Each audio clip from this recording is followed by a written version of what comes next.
Your credit score is one of the most important factors in determining your financial health. It's used by lenders, landlords, and even some employers to gauge the history of you managing your finances responsibly. And far too often, our ability to build wealth is compromised because of our credit score. So I made this video because I believe it's time for that to change. Now, I'm sure you've heard the saying of, it takes money to make money. And honestly, there's a lot of truth to that statement. For example, $40,000 can get you an asset worth $40,000. But at the same time, that same $40,000 can get you an asset worth $1.1 million, which is a huge difference. And that happens by using the philosophy of leveraging other people's money. And when done correctly and responsibly, you have a capability of building tremendous wealth for yourself and for your family. And this is great and all, but again, none of this matters if you don't have good credit.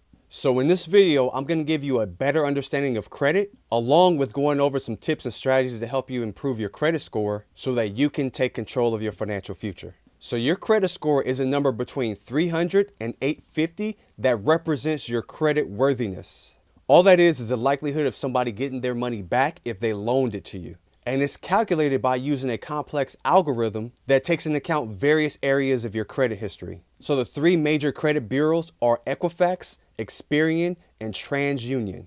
And each of them uses their own scoring model to calculate your credit score. But the most widely used scoring model is your FICO score, which was created by the Fair Isaac Corporation. So a higher score indicates better credit and a lower score indicates worse credit. Now, a good credit score is typically someone that has a score of somewhere between 670 and 739. If you have a score in this range, you will likely qualify for most types of credit, but you may not qualify for the best interest rates and the best terms. Now, a very good, or sometimes referred to as a great credit score, is someone that has a score of somewhere between 740 and 799. Now, if you have a score in that range, more than likely you'll qualify for all types of credit, including the best rates and the best terms. An excellent credit score is typically someone that has a score of 800 or higher. Now, if your score is over 800, typically you'll be able to qualify for whatever it is you're trying to qualify for. Now, a bad credit score is typically someone that has a 600 or lower. Now, if your score is 600 or lower, you may have challenges getting approved for credit. And if you do, usually it's at a higher interest rate. So just know, just because your credit score is good doesn't mean you're going to get approved. And just because your score is bad doesn't mean you'll get denied. So kind of just use that as a gauge. Okay, so here's the important things you need to know about your credit score. Your FICO credit score is based on 5 main categories. And each of these categories is weighted differently in the calculations of determining your score. So make sure to jot down each one of these categories and how much each category determines your overall score. The first category is your payment history, and it accounts for 35% of your total score. So this category looks at how well you've paid your bills in the past. So it's taking in consideration things like late payments, bankruptcies, and also collections. This category is the most important category of them all in determining your overall credit score. So it is essential to make sure you pay your bills on time. Now, one thing you can do to make sure this happens is put your bills on auto pay. That way you don't have to worry about accidentally forgetting to pay them manually. Now, one tip I want to give you when it comes to the auto payment is make sure you don't set your auto payment date to be the due date of the bill. Make sure your auto payment is set to be either a week or a week and a half before the actual due date. And I recommend doing this because a lot of times people get hit with late payments because their bill didn't go through and they thought it went through, but it actually wasn't their fault. So it ended up being some type of bank issue or something have to do with their payroll or their job, but it's completely out of their hands. And unfortunately, your bank or your job, they can't do anything to override the missed payment, even when it was completely their fault.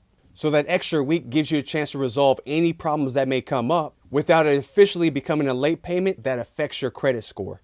Now, the next category is your credit utilization rate, which accounts for 30% of your total credit score. This category looks at how much of your available credit are you actually using. It's also sometimes referred to as the debt to credit ratio.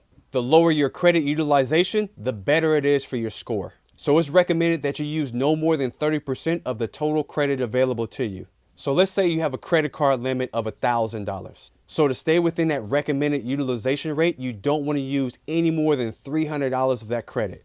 So the way you figure this out, you just take that $1,000 and multiply it times 30%, and that'll give you a 30% utilization rate of $300. So here's some ways to improve your utilization rate now. First is the most obvious one that comes to mind, and that's just pay down your debt. Because remember, the lower the debt, the lower the utilization rate is. So that method is pretty straightforward. Now, another way to improve your utilization rate that's not talked about a lot is simply by increasing your credit limit. This can be done by requesting a credit limit increase on your current credit cards. So literally, you just pick up the phone, give them a call, and ask for a credit limit increase. Now, they'll ask you how much you want to increase it to, and your answer back to them is extremely important. Make sure you tell them you want an amount that's 5 times the amount of credit you have available now. So if you currently have $10,000 in available credit, ask them for $50,000. And what will happen is they'll usually deny that request, but they'll give you a counter, which is already the max they were going to give you anyways. Now, asking for 5 times the amount ensures that you're not lowballing yourself with how much available credit you could have been given. Another thing you can do is actually apply for a new credit card, which will also increase your credit limit. Now, when you get that new credit card, make sure you do the same thing that I just mentioned.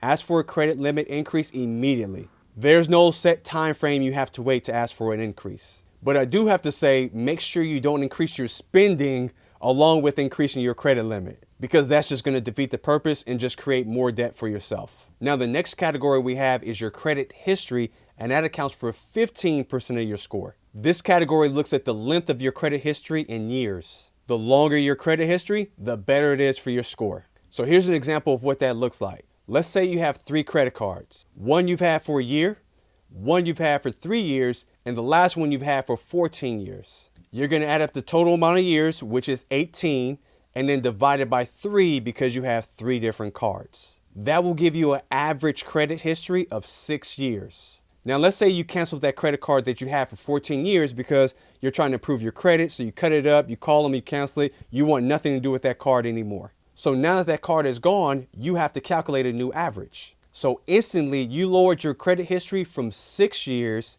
to 2 years. So for this category, you want to make sure you do not cancel old credit cards, even if you're not using them. As a matter of fact, I would say periodically use them. That way you can make sure the credit card doesn't cancel them because it doesn't seem like you're going to be using them. And also, canceling that credit card will not only affect your credit history, but it also affects your utilization rate because now you have less available credit.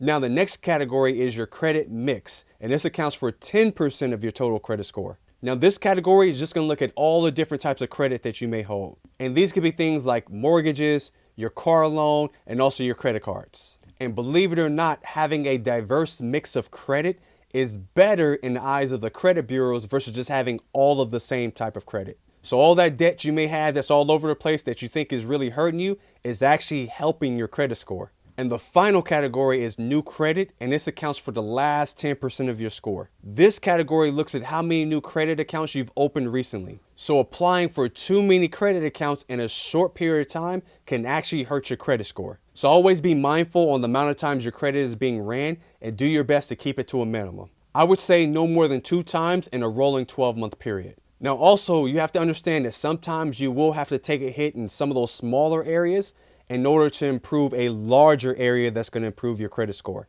Meaning if you run your credit to get a new credit card, it will hurt your new credit category, which is 10%. But being approved for that credit card also increases your credit limit, which lowers your utilization rate, which accounts for 30% of your score. So with improving your credit score, no, sometimes it's about strategy versus just being black or white. So when it comes to your credit score, just know it is a crucial part of your financial health, and it could take time and effort to get it improved. But by following these simple tips, you can now start taking control of your credit score. Please share it with anyone that you feel may benefit from the information, and don't forget to subscribe for more financial content, and I'll see you in the next video.